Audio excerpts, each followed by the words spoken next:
அஸ்ஸலாமு அலைக்கும் வரஹ்மத்துல்லாஹி வபரகாத்துஹு. கண்ணியத்திற்குரிய எல்லாம் வல்ல அல்லாஹுவின் நல்லடியார்களே, கடந்த 13ஆம் தேதி இஸ்ரேல் ஈரானில் இருக்கக்கூடிய அணுசக்தி மையத்தை நாங்கள் தாக்கி அழித்திருக்கிறோம்.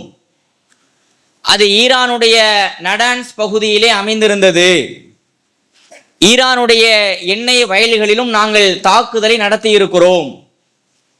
இந்த தாக்குதல்கள் ஏனென்றால் ஈரான் அணு ஆயுத தயாரிப்பை கைவிட வேண்டும், அதுதான் எங்களுக்கு பாதுகாப்பானது என்று இஸ்ரேலுடைய பிரதமர் பெஞ்சமின் நெதன்யாகு அறிவித்து அந்த தாக்குதல் நடந்து அரங்கேறி இருந்த சமயம்,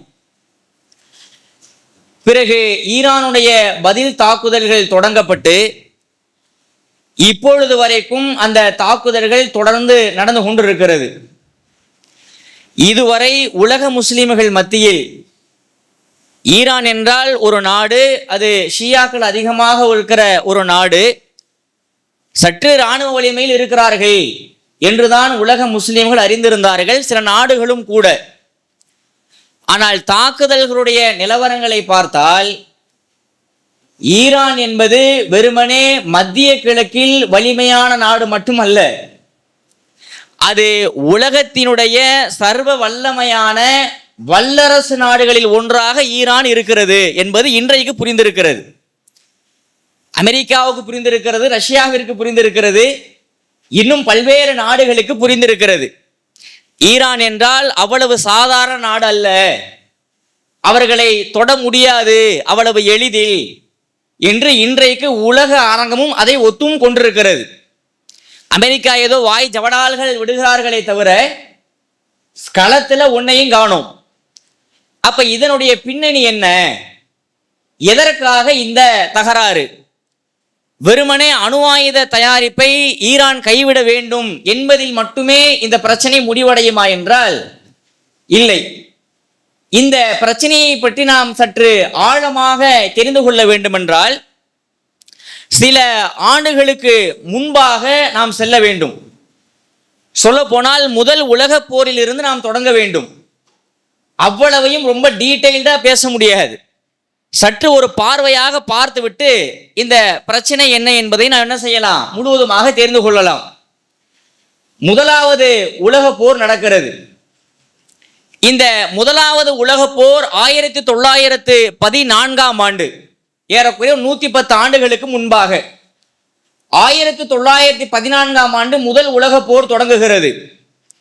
அந்த போரில் ஜெர்மனி என்கிற நாடும் பக்கத்திலே இருக்கக்கூடிய ஆஸ்திரியா, ஹங்கேரி ரெண்டுமே இன்றைக்கு தனித்தனி நாடுகள். இன்னைக்கு நீங்க மேப்ல போய் பார்த்தீங்கன்னா ஆஸ்திரியாங்கிறது ஒரு நாடு, ஹங்கேரிங்கிறது ஒரு நாடு. ஆனால் அன்றைக்கு ரெண்டுமே இணைந்து ஒரு பேரரசை உருவாக்கி இருந்தது. ஆஸ்திரியா ஹங்கேரியன் எம்பயர் என்று ஆஸ்திரியா ஹங்கேரிய பேரரசாக இருந்தது. ஜெர்மனி, ஆஸ்திரியா ஹங்கேரிய பேரரசு, துருக்கி. துருக்கி என்பது இன்றைய துருக்கி அல்ல.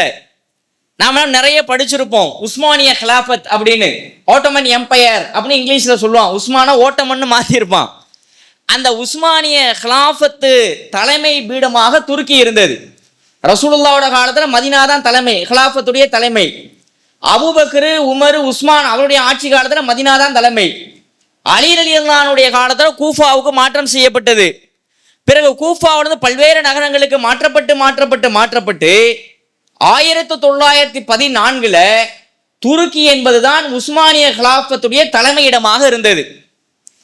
இந்த போரில் ஜெர்மனி, ஆஸ்திரியா, ஹங்கேரியா உஸ்மானிய ஹிலாஃபத்தாக இருக்கக்கூடிய அந்த உஸ்மானிய ஹிலாஃபத் முழுவதுமாக ஒரு அணியில் இருந்தன. மைய நாடுகள் என்று அந்த ஒரு அணியில் இருந்தன. எதிர்புறம் பார்த்தால் அன்றைக்கு உலகத்துடைய வல்லாதிக்கமாக இருந்த பிரிட்டன், பிரான்ஸ், அதே போல ரஷ்யா, பிறகு அமெரிக்காவும் வந்தது. அமெரிக்கா பொதுவாக நிறைய கலந்து கொள்ளல, சற்று வெளியே நின்றார்கள். ஏன்னா அன்னைக்கு பெரிய வல்லரசு அமெரிக்கா கிடையாது. அப்ப ரஷ்யா, பிரிட்டன், பிரான்ஸ் இவர்கள் நேச நாடுகள் என்கிற பெயரிலையும் இவர்கள் மைய நாடுகள் என்கிற பெயரிலே முதல் உலக போரில் போரிட்டு போரில் யார் ஜெயிச்சா அப்படின்னா, போரில் ஜெயித்தது அந்த ரஷ்யாவுடைய அந்த பிரிட்டனுடைய அந்த நாடுகள் ஜெயித்தன. இப்ப என்னாச்சு தெரியுமா? அவர்கள் இந்த உஸ்மானிய கிலாஃபத்து உடைஞ்சு போய் தோத்து போனதுனால உஸ்மானிய கிலாஃபத்துல எந்தெந்த நாடுகள் எல்லாம் இருக்கிறது, எத்தனை நாடுகள் இருக்கிறது? இன்னைக்கு இருக்கக்கூடிய அரபு நாடுகள் அத்தனையும் இருந்தது. சவுதி அரேபியா, ஒமான், யமன், கத்தாரு, துபாய், அதே மாதிரி பஹ்ரைனு என்று பல்வேறு நாடுகள் இருந்தன. இந்த நாடுகளை எல்லாம் சைஸ் பாய்காட் அக்ரிமெண்ட், சைஸ்னு ஒரு ஆளு, பாய்காட்னு ஒரு ஆள், ரெண்டு பேருமே பிரெஞ்சு பிரிட்டன், ரெண்டு பேருமே இணைந்து இந்த உஸ்மான் கிலாஃபத்தை உடைச்சாச்சு. அதுக்கு கீழே இருக்கக்கூடிய இந்த பகுதிகளை எல்லாம் நீங்களும் நாங்களும் பங்கு போட்டு கொள்ளும் ஒரு கிராஃப் போட்டான். இதெல்லாம் உனக்கு, இதெல்லாம் எனக்கு, இதெல்லாம் உனக்கு, இதெல்லாம் எனக்குண்டு. அந்த கிராஃப் தான் இன்னைக்கு ஒவ்வொரு நாடுகளும். சவுதியை தூக்கி ஒரு கிராஃப் போட்டான், இதெல்லாம் உனக்குண்டு. பஹ்ரைனு யுஏஇ தூக்கி இவன் கிராஃப் போட்டான், இதெல்லாம் எனக்குண்டு. அந்த கிராஃப் போட்டாங்கல்ல, அந்த கிராஃப் ஒவ்வொன்றுமே இன்னைக்கு தனித்தனி நாடுகளாக இருக்கிறது. ஸோ பிரிட்டனும் பிரான்ஸும் பிரித்து கொண்டன. உஸ்மானிய கிலாஃபத்தை உடைச்சி இருக்கிற முஸ்லீம் நாடுகளை எல்லாம் இதெல்லாம் நான் ஆதிக்கம் பண்ணுவேன், இதெல்லாம் நீ ஆதிக்கம் பண்ணு ரெண்டாக பிரித்து கொண்டு சிரியாலாம் பிரான்ஸுக்கு போச்சு, Saudi Arabia, Bahrain, Iran, Iraq எல்லாம் பிரிட்டனுக்கு வந்தது. இப்படியான ஆட்சி காலத்துல பிறகு ஜெர்மனியுடைய தலைமை அதிகாரியாக முதல் உலக போர்ல ஜெர்மனி தோத்து போயிருச்சு. இதுக்கெல்லாம் அந்த அரசாங்கம் தான் காரணம். ஒரு பெரிய மக்கள் கிளர்ச்சி எல்லாம் நாஜி கட்சியை தொடங்கி ஹிட்லர் அதிகாரத்துக்கு அவனுக்கு ஒரு நாடு பிடிக்கணும்னு ஆசை அவன் மீண்டும் 2வது உலக போரை தொடங்கி 2வது உலக போரையும் ஜெர்மனியானது தோற்று போகிறது. இந்த காலகட்டத்தில் தான் இந்த மத்திய கிழக்கு நாடுகள்னு சொல்றது நாம் அப்படி சொல்லக்கூடாது. மேற்கு ஆசியா, நமக்கு என்ன கிழக்குலையா இருக்குது? சவுதியோ குவைத்தோ இன்னைக்கு இருக்கக்கூடிய கல்ஃப் நாடு நமக்கு கிழக்குல கிடையாது, மேற்குல இருக்கிறது. அமெரிக்கா பயன்படுத்தக்கூடிய பதம் தான் மத்திய, ஏன்னா அவனுக்கு அது கிழக்கு, நம்ம மத்திய கிழக்குன்னு சொல்லக்கூடாது. மேற்கு ஆசியா இன்னைக்கு இருக்கக்கூடிய ஒட்டுமொத்த அரபு நாடுகளிலும் எண்ணெய் வளங்கள் நிறைந்து காணப்படுகின்றன அப்படின்னு கண்டுபிடிக்கப்படுகிறது 1920களில். பிறகு கண்டுபிடிக்கப்பட்டு பாறை எண்ணெய், பெட்ரோலியம், அந்த பெட்ரோலியம் ஒரு கிரேக்க வார்த்தை, பெட்ரானா பாறை, ஆலியம்னா எண்ணெய், ரெண்டு சேர்த்து தான் பெட்ரோலியம். இந்த பாறை எண்ணெய் இருக்குது, அதே மாதிரி கேஸ் நிறைய இருக்கிறது என்பதையெல்லாம் கண்டுபிடித்து இவ்வளவு பெரிய பாலைவனத்துல அடுத்த உலகத்தையே இயக்க போகிற அளவிற்கான ஒரு எண்ணெய் தேவைகள் இந்த நாட்டில் இருக்குது அப்படிங்கிறத கண்டுபிடித்து அந்த நாடுகளை சுரண்ட ஆரம்பித்தார்கள். இப்பொழுது அமெரிக்காவுடைய தலைமையின் கீழே அவர்கள் யாரையெல்லாம் நியமிக்கிறார்களோ அவர்களுடைய ஆதிக்கத்தின் கீழே தான் எல்லா நாடுகளுமே இருக்கு. 2வது உலக போர்ல தோத்து போனதுக்கு பிறகு இனி இவ்வளவு நாடுகளை நம்ம கட்டிலாம் ஆள முடியாதுன்னு சொல்லிதான் கொஞ்சம் கொஞ்சமா 1950களில் இருந்து ஒரு 75 வரைக்கும் ஒவ்வொரு நாட்டுக்கா விடுதலை கொடுத்தான். உலகம் பூரா இதான் வரலாறு. உலகம் பூரா ஆப்பிரிக்க நாடுகளா இருக்கட்டும், வளைகுடா நாடுகளா இருக்கட்டும், நம்ம இந்தியா போன்ற இங்கிட்டு கிழக்காசிய நாடுகளா இருக்கட்டும், தெற்காசிய நாடுகளா இருக்கட்டும், எல்லா நாடுகளுக்குமே சுதந்திரம் எப்ப கிடைச்சிச்சு அப்படின்னா பிரிட்டன் இருந்தும் பிரான்ஸ் கிட்ட இருந்தும் 1945க்கு பிறகு 2வது உலக போர் முடிஞ்சதுக்கு பிறகு 1975 வரைக்கும் கொஞ்சம் கொஞ்சமா கொடுத்துக்கிட்டே இருந்தா. இந்த உனக்கு விடுதலை, இந்த உனக்கு விடுதலை. நமக்கு 47 கிடைச்சிச்சு இல்ல, நமக்கு பாகிஸ்தான் 47 கிடைச்சிச்சு இல்லையா? இந்த மாதிரி எல்லா ஆஸ்திரேலியாவுக்கு, நியூசிலாந்துக்கு எல்லாத்துக்கும் விடுதலை கொடுத்தான். ஆனால் எண்ணெய் வளம் இருக்கிறதுனால இந்த பகுதிகளை நாம் தான் ஆள வேண்டும் என்கிற இந்த பகுதியுடைய கைப்பிடி நமக்குள் தான் இருக்க வேண்டும் என்கிற ஆதிக்க வெறி அவர்களை தூண்டிவிட்டு பல்வேறு அரபு நாடுகளில் அமெரிக்கா ஒரு உலக வல்லரசாக வளர்ந்து வந்த தருணத்தில் அவர்களுடைய தலையாட்டி பொம்மை அரசாங்கத்தை ஆங்காங்கே அமைத்தார்கள். இடையில சதாம் ஹுசேன் மட்டும் ஈராக்கில் சிம்ம சொப்பனமாக திகழ்ந்தார். அவரை தவிர மீதி எல்லாமே அமெரிக்காவுடைய பேச்சு கேட்டுக்கிட்டு ஓகே அப்படின்னு போகிற மாதிரி தான் இருந்தது. ஈரானும் அப்படித்தான் இருந்தது. ஈரான்ல என்ன இருந்துச்சு தெரியுமா? 1850களில் இருந்து அந்த பெஹ்லவி என்கிற ஒரு மன்னருடைய அம்சம் தான் ஈரான்ல ஆட்சியில இருந்தது. அப்ப 1950களுக்கு பிறகு முகமது ரிலா ஷா தெஹ்லவி அப்படிங்கிறவர் தான் ஆட்சியில இருக்கிறார். அவர் யாரு? அமெரிக்காவுக்கு எதிராக இன்னைக்கு சண்டை போடுற மாதிரிலாம் போடல. அவர் ஈரானுடைய ஒரு மன்னர். கைப்பிடி ஆட்ட இருக்கும், அமெரிக்காட்ட இருக்கும். இப்போ இவ்வளவு மத்திய கிழக்கு நாடுகள்ல மத்திய கிழக்கு நானே சொல்றேன் பாருங்க, இவ்வளவு மேற்கு ஆசிய நாடுகள்ல சவுதி, துபாய், கத்தார் இவ்வளவு நாடுகளுக்கு மத்தியில ஈரான் என்ன செய்யுது அப்படின்னா 1979ஆம் ஆண்டு எங்கள் நாட்டினுடைய எண்ணெய் வளம் எங்களுக்கு தான் சொந்தமானது, நீ இங்க வந்துட்டு என்ன பண்ணக்கூடாது, நாட்டாம பண்ணக்கூடாது, எங்க நாட்டில் கிடைக்குது எண்ணெய், அதுக்கு நாங்க தான் அதிகாரம், நீ என்னமோ ரேட்டு வைக்கிற, நீ உனக்கு இவ்வளவு கொடுக்கணுங்கிற, நீ என்னமோ உன்னுடைய தலையாட்டி பொம்மையா ஆட்சியை வச்சிருக்கிற, உன்னுடைய கலாச்சாரத்தை பூரா நீங்க திணிக்கிற, எங்களுக்குன்னு இஸ்லாமிய கலாச்சாரம் இருக்கிறது, எங்களுக்குன்னு இஸ்லாமிய பண்பாடு இருக்கிறது, எனவே நீ என்ன எங்களை எதிர்த்து நீ என்ன ஆட்சி எங்களை பண்ற அப்படின்னு சொல்லி அந்த ரிதா ஷா பெஹ்லவிக்கு எதிராக ஒரு பெரிய மக்கள் புரட்சியை நடத்துகிறார்கள். புரட்சி என்றால் சாதாரண புரட்சி அல்ல, ஈரான்ல இருக்கக்கூடிய ஒட்டுமொத்த ஷியா முஸ்லிம்களும் இணைந்து இந்த தெஹ்லவியினுடைய ஆட்சியை நாம் அகற்ற வேண்டும் என்று சொல்லி மக்கள் புரட்சி தென்பட்டு, அந்த மக்கள் புரட்சிக்கு வித்திட்டவர் யார் என்றால் ஆயத்துல்லா ரூஹுல்லா மூசவி ஹுமைனி. ஆயத்துல்லா ஹுமைனினா உங்களுக்கு ஈஸியா புரியும், அவருடைய பேர் என்னன்னா ஆயத்துல்லா ரூஹுல்லா மூசவி ஹுமைனி. மூசவினா ஷியாளர் கூட ஒரு பிரிவு, அதை விட்டுருவோம், முதல்ல ரூஹுல்லா ஹுமைனி. ஆயத்துல்லா அப்படிங்கிறது பொதுவான ஒரு பேர், ஆயத்துனா அத்தாச்சி, அல்லாஹ்வுடைய அத்தாச்சி அப்படின்னு. இவருடைய தலைமையின் கீழ் தான் பெரிய புரட்சி நடந்தது.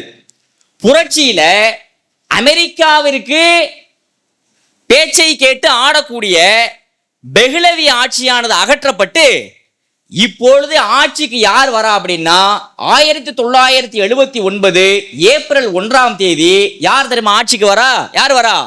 ஆயத்துல்லா ரூஹுல்லா ஹுமைனி ஆட்சிக்கு வரார். வந்ததற்கு பிறகு அவர் என்ன தெரியுமா செஞ்சாரு? அமெரிக்காவோட நாங்க எந்த விதமான இதிலையும் நாங்க ஈடுபட மாட்டோம், உன் பேச்சை கேட்டு நாங்க ஆட மாட்டோம், எங்கள் நாட்டினுடைய பாதுகாப்பை நாங்கள் உறுதி செய்து கொள்வோம் அப்படின்னு சொல்லி அவர் தன்னந்தனியாக தன்னுடைய இராணுவத்தை தன்னுடைய நாட்டை கட்டமைக்கிறார். மிகப்பெரிய அளவுல, ரொம்ப இன்டலெக்சுவலா, அறிவு ரீதியாக. இப்ப அமெரிக்கா என்ன செய்யுது அப்படின்னா, என்னடா அப்படி புரட்சி பண்ணி நம்மள்ட்ட இருந்து நாட்டை கைப்பற்றி விட்டாங்க, நம்ம பேச்சை கேட்டு ஆடுற ஆள் இவ்வளவு நாள் இருந்தான், இப்ப இவங்கெல்லாம் நமக்கு எல்லாம் எதிர்க்கிறாங்களே அப்படின்னு சொல்லி அந்த புரட்சியினுடைய விளைவாக 53 அமெரிக்க தூதரகங்களில் வேலை செய்த பணியாளர்களை அந்த ஷியாக்களுடைய ஒரு மாணவர் பிரிவு ஹாஸ்டேஜா பிடிச்சி வச்சிருந்தாங்க, பிணை கைதிகளா 1979. அதான் ஈரானிய புரட்சி. இன்னைக்கு நீங்களா கூகுள் எடுத்து படிச்சு பாருங்க, இதெல்லாம் இன்னைக்கு படிக்கணும். அப்ப பிடித்து வைத்த பொழுது அமெரிக்கா என்ன பண்ணுது அப்படின்னா, என்ன எங்க தூதரங்கள் இருக்கிற ஆளை நீங்க பிடிச்சி வச்சிருக்கிறீங்க, ஆளை வெளியில விடுங்க அப்படின்னு சொல்லி கேட்கல.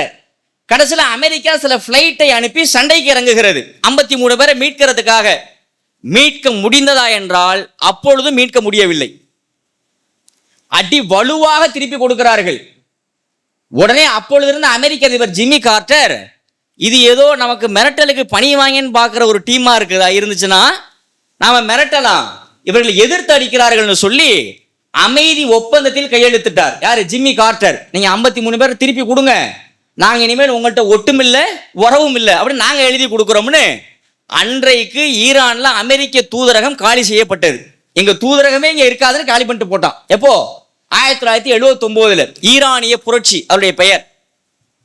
1979 ஏப்ரல் 1 இருந்து அந்த ஆயத்துல்லா ஹுமைனி அந்த ரூஹுல்லா ஹுமைனி தான் ஆட்சியில் இருக்கிறார்.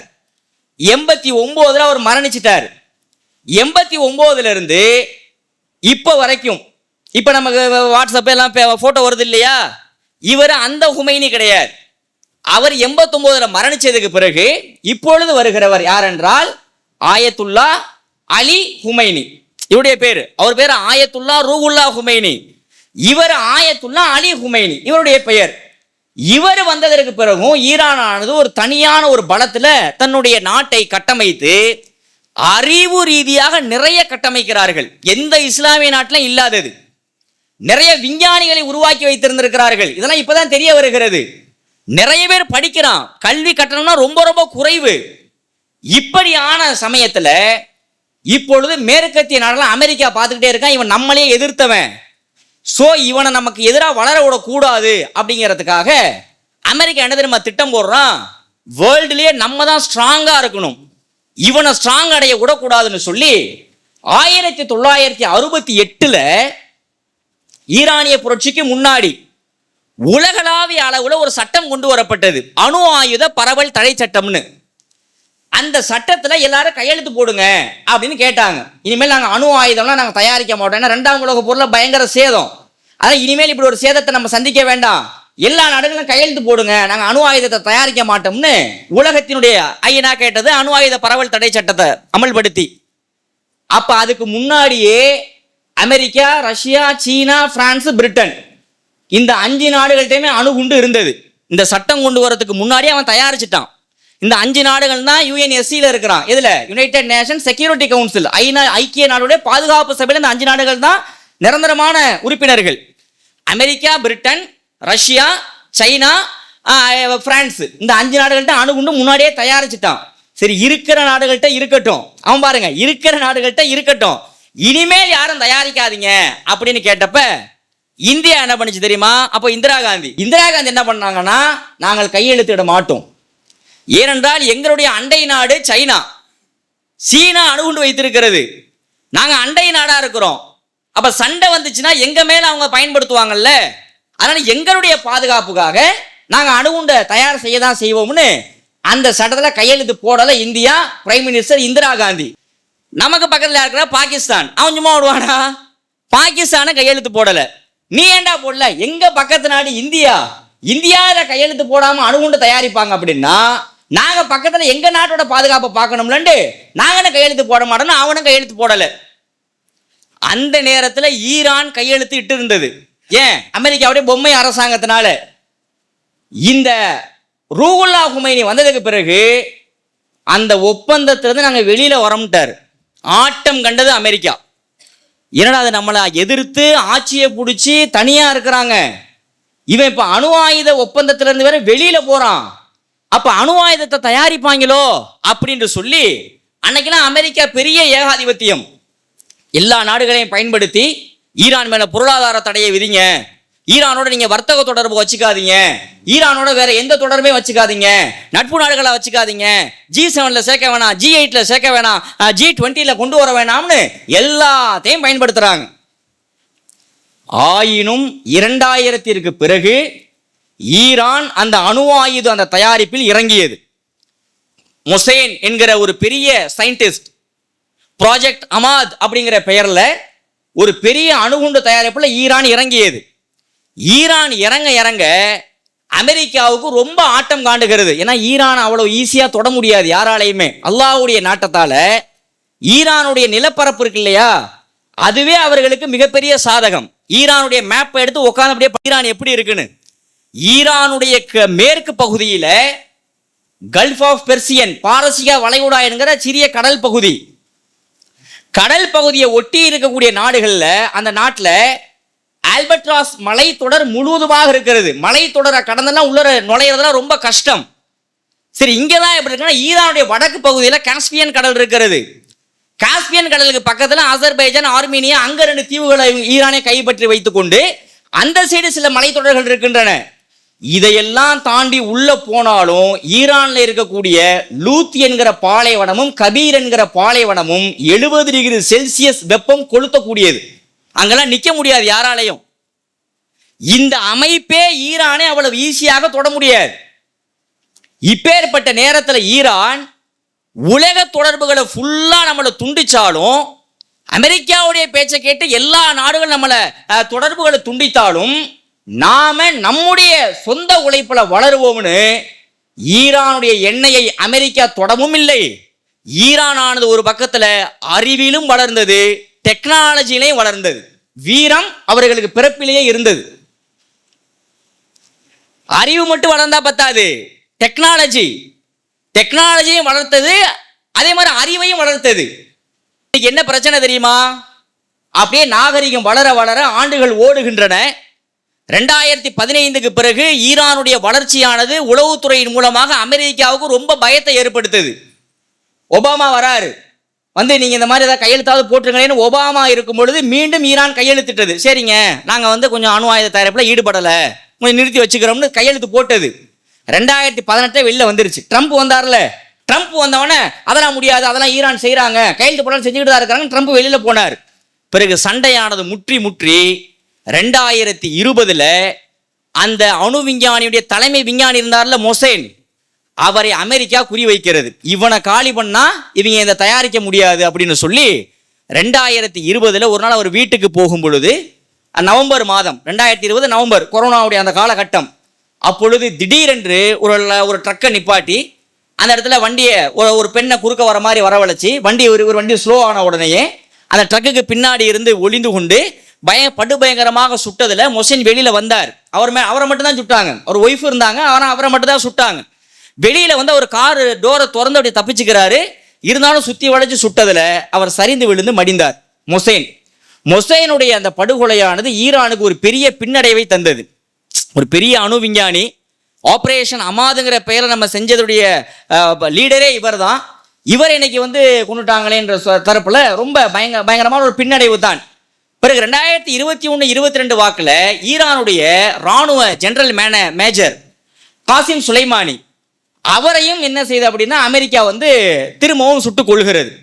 இப்பதான் ஈரான் பார்த்துச்சு, இந்த மாதிரி ஒவ்வொரு ஆளா போட்டு தள்ளிட்டு நம்ம சரி வராதான்னு சொல்லிட்டு அமெரிக்கா அடித்தது செவ்வாய்க்கிழமை. யார? காசிம் சுலைமானி இறங்கி போனப்ப, வருகிற வெள்ளிக்கிழமைக்குள்ள உங்களை நாங்க திருப்பி அடிப்போம் என்று ஈரான் சொல்லி அடித்தது. சவுதி அரேபியா ஈராக்கில் இருக்கக்கூடிய அமெரிக்காவுடைய ஏர்பேஸ சொல்லி அடித்தது ஈரான்.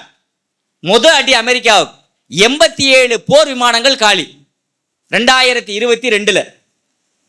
அப்ப அமெரிக்கா என்ன நினைக்கிறான்னா, ஆஹா திருப்பி அடிக்கிற அளவுக்கு இருக்கிறான், ஏர்பேஸ அடிச்சு காலி பண்ண சவுதியில 87 போர் விமானங்கள் காலி ஆயிருச்சுன்னு சொல்லி மீண்டும் இந்த பிரச்சனையில இஸ்ரேல் கசாவுடைய பிரச்சனை ஒரு பக்கம் போயிட்டு இருக்கும் பொழுது ட்ரம்ப் மீண்டும் ஆட்சிக்கு வருகிறார். வந்த உடனே இது சம்பந்தம் இல்லாம இஸ்ரேல் இப்பொழுது அட்டாக் நடத்தி இருக்கிறது. ஏன்? அணு ஆயுதம் தயாரிக்கிற நீனு தான் அணு ஆயுதம் வச்சிருக்கிற, நீ மட்டும் வச்சிருந்தா மட்டும் அது உலகத்துடைய செக்யூரிட்டியா? ஏண்டா உனக்கு பக்கத்து நாடு எது? இஸ்ரேலுக்கு பக்கத்து நாடு ஜோர்தான். ஜோர்தானை கடந்து பிறகுதான் என்ன பண்ண முடியும்? இங்கிட்ட இந்த துருக்கி, சிரியா, ஈராக் இதெல்லாம் கடந்து தான் இங்க ஈரானுக்கு வர முடியும். 2500 கிலோமீட்டர். ஈரான்லாம் வைக்கக்கூடாது, அணு ஆயுதத்தை வைக்கக்கூடாதுன்னு திருப்பி அடிக்கிறார்கள். ஈரான் பார்த்தது இந்த முறை விடவே கூடாதுன்னு அன்று பிடித்த அடி துவைத்து எடுத்து கொண்டிருக்கிறார்கள் அல்லாஹ்வுடைய கிருபையினால.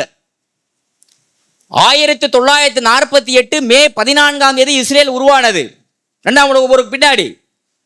அன்றிலிருந்து இன்று வரை இப்படி ஒரு வரலாறு காணாத அடியை இஸ்ரேல் வாங்கியதே கிடையாது. ஒரு போட்டோ வெளியில வராது. அதான் நிதர்சனம். நீங்க போட்டோலாம் பாத்தீங்கன்னு வச்சுங்களேன், மீடியாவில் பத்திரிகையில ஃபர்ஸ்ட் ஒரு 4 நாள் என்ன பண்ணிட்டு இருந்தா, இஸ்ரேல் தாக்குகிறது, ஈரான்ல பாருங்க அதெல்லாம் சொல்லிட்டு இருந்தாங்க. இப்ப ஒன்னையும் காணோம். தலைப்பு செய்தி அழுகுறான் இஸ்ரேல் தாக்குகிறதுன்னு. உள்ள படிச்சு பார்த்தா ஈரான் தாக்குறதா எழுதி வச்சிருக்கிறான் எல்லாத்தையும். அடி என்றால் அடி, உங்க வீட்டு அடி எங்க வீட்டு அடி இல்ல, அப்பேற்பட்ட ஒரு அடியை ஈரான் அடித்துக் கொண்டிருக்கிறது. திருப்பி பெஞ்சமின் நெதன்யாகு ஆளை காணோம்.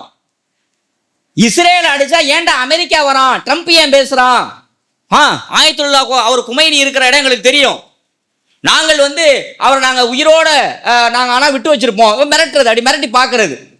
அடுத்தது என்ன, கொஞ்சம் என்ன ஆழமா, என்ன இந்த மிரட்டலுக்கு பயப்படலையே அப்படின்னா அமெரிக்கா டைரக்டா இந்த போர்ல களமிறங்கும் என்றெல்லாம் சொன்னார்கள்.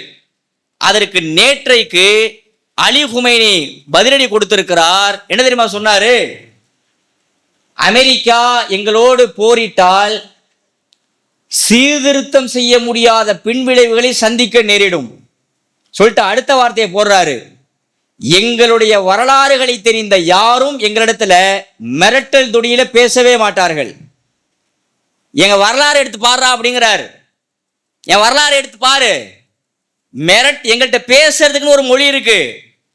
மிரட்டல் துணி வந்து அதுக்கு கையே கொடுக்காது. எங்க வரலாறை பத்தி தெரிஞ்சவன் சொல்லிட்டு கடைசியா ஈரானியர்கள் ஒருபோதும் சரண் அடைபவர்கள் அல்ல அப்படின்னார்.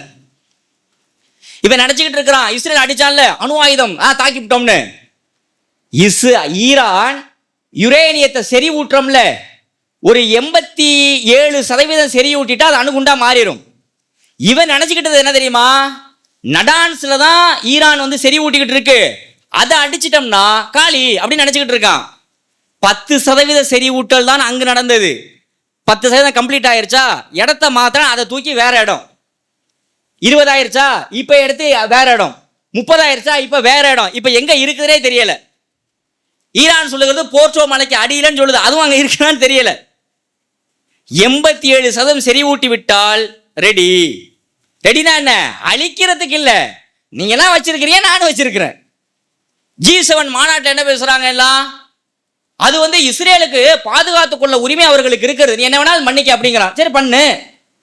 இப்ப பண்ணதோடைய வந்த விளைவு என்ன? இன்னைக்கு மொசாதுடைய ஹெட் குவார்டர் அடி வாங்கி இருக்கிறது, இஸ்ரேலிய ராணுவத்துடைய தலைமையகம் அடி வாங்கி இருக்கிறது, ஹைஃபா துறைமுகம் அடி, டெல்லவிவ் அடி, கிரேட்டர் டெல்லவிவ் அடி. ஒரு இடத்துல மட்டும் பார்த்தா கோலன் ஹைட்ஸ் சிரியாவுடைய பார்டர்ல 1967 போர்ல சிரியாவுக்கு சொந்தமான கோலன் ஹைட்ஸை இஸ்ரேல் அபகரிச்சுக்கிச்சு, அங்கேயும் உழுவுது அடி. இப்பேற்பட்ட அடிக்கு மத்தியில் தற்பொழுது அமெரிக்கா விழிபுதிங்கன்னு இருக்கிறது. என்னடா செய்யறது? போர்க்கப்பல் அனுப்புடா, எனக்கு அனுப்பு பார்ப்போம் அப்படின்னு. நேற்றைக்கு புட்டின் அறிக்கை வெளியிட்டிருக்கிறார், அமெரிக்கா நேரடியாக இந்த போரில் பங்கெடுத்தால். புட்டினுடைய அறிக்கைக்கு முன்னாடி இன்னொன்று என்ன தெரியுமா? அமெரிக்கா வருது, அமெரிக்கா வருது. இப்பவே அமெரிக்கா தானே இருக்குது, இஸ்ரேலா இருக்குது, இப்பதான் அமெரிக்கா தான் இருக்கிறான். சரி, அமெரிக்கா நீ போர்க்கப்பலை தான் கொண்டு வாவே, எங்கன கொண்டு வருவ? போர்க்கப்பலை எங்கே கொண்டு வருவ? பெர்சியன் கல்ஃபுக்குள்ள ஸ்ட்ரெய்ட் ஆஃப் ஹுர்முஸ்ன்னு இருக்குது, ஹுர்முஸுடைய ஜலசந்தியை நோக்கி தானே கொண்டு வருவ. ஹுர்முஸ் ஜலசந்தியவே உன் போர்க்கப்பல் நெருங்காது. இல்லை நாங்கள் செங்கடல்ல போய் அடிப்போம், செங்கடல்ல போய் அடி, அங்க இருக்கிறான்ல எங்க ஆளு ஹவுதி. போர்க்கப்பலால் அமெரிக்காவுக்கு எந்த பலனும் இல்லை. ஒரு போர்க்கப்பல் காலியாயிருச்சுன்னு வைங்க, அமெரிக்காவுடைய மானம் போச்சு. இவன் இவ்வளவு தாண்டா வெயிட்டு, ஈரான் தான் வெயிட்டுன்னு உலக அரங்கில் மாறி போயிடும் நிலைமை. பங்கெடுப்போம்னு சொன்ன ஆளு முந்தா நாள் சொல்றாரு, நாங்க பங்கெடுப்போம், பங்கெடுக்காமலும் இருக்கலாம் அப்படிங்கிறாரு ட்ரம்ப். நேற்றைக்கு புட்டின் சொல்லி இருக்கிறார், இந்த போரில் அமெரிக்கா நேரடியாக தலையிட்டால் அடுத்ததாக ரஷ்யா இந்த போருக்குள் வரும். ஒருவேளை அமெரிக்கா இந்த போரில் தலையிடும் பட்சத்தில் மில்லிமீட்டர் டிஸ்டன்ஸ் தான் இருக்குது நியூக்ளியர் வாருக்கு அப்படிங்கிறார் புட்டின். மில்லிமீட்டர் தொலைவு தான் அணுகுண்டு போருக்கு, ஞாபகம் வச்சுக்க அப்படின்னு புட்டின். சைனா சொல்கிறது, ஈரானுடனான இந்த போரில் அமெரிக்கா பங்கிட்டால் சைனா ஈரானோடு சேர்ந்து கடுமையாக உங்களை எதிர்ப்போம். இவங்க ரெண்டு பேரும் அறிக்கை. இன்னொருத்தர் இருக்கிறார்ல வடகொரியா, கிம் ஜோங் உன், அவர் அறிக்கையை ஒன்னையும் காணாம் பெரிய அளவில் அபிஷியலா. அவர் என்ன பண்ணியிருக்கிறார் தெரியுமா? ஆயுத ஃபேக்டரிகளுக்கு போய் போர் வரப்போது அதிகமாக மேனுஃபேக்சரிங்க பண்ணுன்னு டைரக்டா போய் சொல்றாரு, நாங்கள் ஈரானுக்கு ஆதரவாக இருப்போம்னு. வடகொரியா இணைந்தால் 3வது உலக போரும் தொடங்கிவிடும். போர் என்றால் அது ஏதோ பெரிய இதுக்கெல்லாம் கிடையாது. இப்போ நம்ம எதனா சந்தோஷமாக பேசிக்கிட்டு இருக்கிறோம். ஏண்டா நீ அணுகுண்டு வச்சிருக்கனா அவனுக்கு அணுகுண்டு வைக்கிறதுக்கு உரிமை இல்லையா? பேசுறாங்க எல்லாம், இப்படி தாக்குகிறாள், மருத்துவமனையை தாக்கி விட்டாங்க நேத்து அப்படின்ட்டு. ஏண்டா காசாவில் நீங்கள் ஆடிய ஆட்டம் என்ன?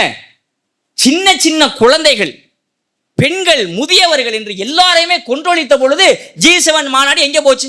G7 அந்த நாடுகளுடைய அறிக்கை எங்க போச்சு? இங்க இருக்கக்கூடிய மீடியா, ஏன்னா இந்த BBC வேர்ல்டு, CNN, IBN அப்படியே வாங்கி எடுப்பாங்க. இங்க உள்ளவங்களாம் இங்க மீடியா, தாக்குதல் இஸ்ரேல் அடிச்சுச்சுனாக்கா எதுக்கு அமெரிக்கா இறங்கி வருது? அன்கண்டிஷனலா நீங்க சரண்டர் அடையணும். ஏன் வருது?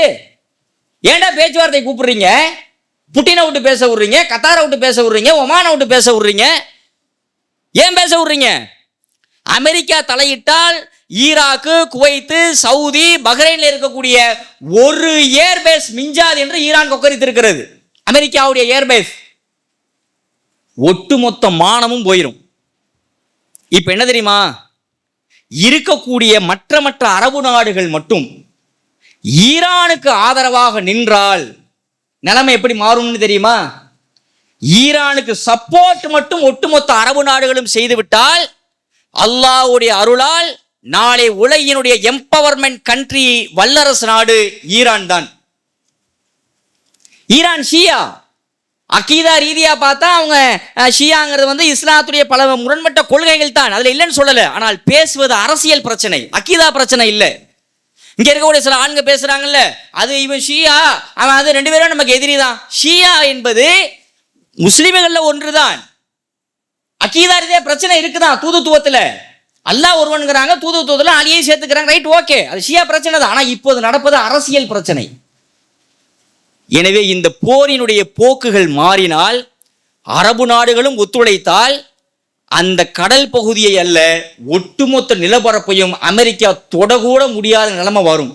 அப்படியே உலகத்துடைய அந்த ஏகாதிபத்தியத்தினுடைய அந்த விதி மாறும். இனி அமெரிக்கா ஆட்டி வச்சா எல்லாமே மாறும் அப்படின்னு சொல்லுவாங்கல்ல, அது நடக்காம நீ என்னடா அமெரிக்கா தூக்கி அடிக்கி போட்டு மிதிக்கிறான் உன்ன, நீ என்ன வல்லரசா, அவன்தான் வல்லரசு என்று இந்த சைடு அந்த ஏகாதிபத்தியத்துடைய நிலைமைகளே மாறுவதற்கு வாய்ப்பு இருக்கிறது. போர் என்றால் ரத்தம் தான், இல்லைன்னு சொல்லலை. நீ இப்போ என்ன எப்படி இப்போ சால்வ் ஆகலாம்? சரி, அணு ஆயுதம் வச்சிருக்கிறியா, வச்சுக்க, முடிஞ்சு போச்சு, அவ்வளோதானே. உனக்கு ஏன் பயங்கிறேன், நீ ஏன் பயப்படுற? நான் ஏன் சேஃப்டிக்கு நான் ஸ்ட்ரென்தன் பண்ணிக்கிறேன் என்னைய, அதுக்கு ஏன் நீ பயப்படுற? நாங்கள் வந்து அடிப்போம் கொடிப்போம், நாங்கள் குமைனியை கொண்டு விட்டாக்க நான் அடுத்த குமைனி வரமாட்டாரா? ஏடா குமைனியை கொண்டு அடுத்த குமைனியை வரமாட்டாரா? இந்த அணு விஞ்ஞானிலாம் போட்டு தள்ளினீங்க, இதை இப்போ அடிச்சுக்கிட்டு இருக்கானே. F-35 தான் உலகத்திலேயே ஆகச்சிறந்த ஃப்ளைட்டு. நீங்கள் ஒரு ஃப்ளைட்டை தயாரிக்க 1000 கோடி ரூபா ஆகும், 4 ஃப்ளைட்டு காலி. ஈரான் அடித்தது. அமெரிக்கா ஆர்டரை பாதியாக குறைச்சிட்டாங்க. F-35 உலகத்திலேயே பெருசுன்னீங்க, இதே இந்த தாக்குறானேன்னு. அல் ஃபத்தாஹுங்கிற பேரில் ஹைப்பர்சோனிக்க ஈரான் விடுகிறது. மணிக்கு 16,000 18,500 கிலோமீட்டர் ஸ்பீடு. உலகத்திலேயே அப்படி ஒன்றும் இல்லை. அதுக்கு முன்னாடி ரஷ்யாட்ட இருக்கு, அவ்வளோதான். ஏன் ரஷ்யா இப்போ உக்ரைன் அடிச்சிச்சு இல்லை ஜெலன்ஸ்கிய, அதுக்கு பயன்படுத்தப்பட்ட மிசைல்ஸ் எல்லாமே ஈரானுடைய தயாரிப்பான ஷாஹிதுடைய ஏவுகணைகள். ஷாஹித் மிசைல்ஸ் தான் ஈரான் கொடுத்துச்சு, ரஷ்யா அதை வாங்கிக்கிச்சு. இப்படியான போக்கு மாறப்பட்டால் அமெரிக்க ஏகாதிபத்தியம் முழுவதுமாக ஆட்டம் கண்டுவிடும். போரை நாம் விரும்பவில்லை. என்ன சமாதானம்? ரைட், ஓகே, உங்க சிந்தனையை வச்சுக்கோங்க. இந்தியாட்ட இருக்கு, பாகிஸ்தான் இருக்கு, சைனாட்ட இருக்கு, அங்க இருக்கு, இங்க இருக்குல்ல, நீ வச்சு முடிஞ்சு போச்சு, அவ்வளவுதான். சும்மா போய் அடிச்சுக்கிட்டு இப்போ வாங்குறியா பாட்டி? போறது உயிர் தான். இஸ்ரேலில் போறது யூதனுடைய உயிர் தானே. அதாவது இறக்கமற்றவர்கள்லாம் முஸ்லிம்கள் கிடையாது. காசாவுல நீ என்ன பண்ணன? எனவே ஈரான் என்பது அல்லாஹுடைய அருளால் எதிர்கால உலகினுடைய வல்லரசாக மாறுவதற்கு இந்த போரே வழிவகுக்கும். பொறுத்திருந்து பார்ப்போம் இன்ஷா அல்லாஹ்.